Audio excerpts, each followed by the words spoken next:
Les premiers jours sur le bateau, ça s'est bien passé. C'était intense. On a été plusieurs à avoir un gros mal de mer quand il y a eu la tempête la première nuit. On a eu des vagues de 5 mètres à peu près. AG+ a appelé Prune, l'une des 15 Françaises à naviguer en ce moment avec la Global Sumoon Flotilla. Elle nous raconte les premiers jours à bord du Spectre, un vieux bateau de plaisance en route pour Gaza. Nous, on a beaucoup de chance parce qu'on est sur un gros bateau et qu'on a eu 6 personnes de l'équipage qui ont tout pris en charge sur les premières heures de navigation et qui essayaient même de prendre soin de nous. C'était vraiment une belle solidarité. Juste avant d'embarquer, Prune travaillait pour l'Observatoire international des prisons. Elle est aujourd'hui l'un des 10 membres d'équipage venus du Brésil, de Turquie, de Belgique ou encore d'Australie et composé d'un docteur, de mécaniciens et d'un organisateur de la flottille notamment. On est des personnes du peuple, donc quand on se substitue au gouvernement, on se retrouve dans des conditions qui sont plus compliquées.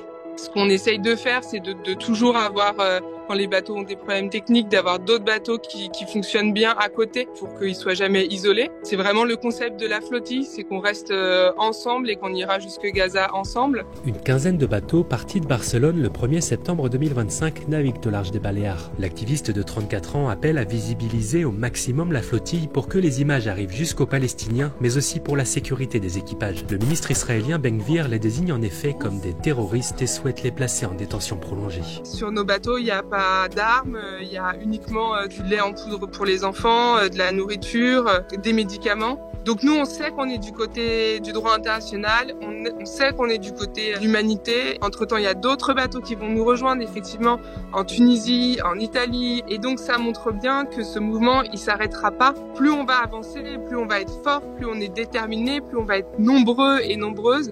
Ce qu'on espère, mais on y croit, c'est que le soutien sur Terre va continuer lui aussi à grandir et à faire pression et qu'on arrivera jusqu'à Gaza et qu'on pourra ouvrir ce corridor pour l'aide humanitaire.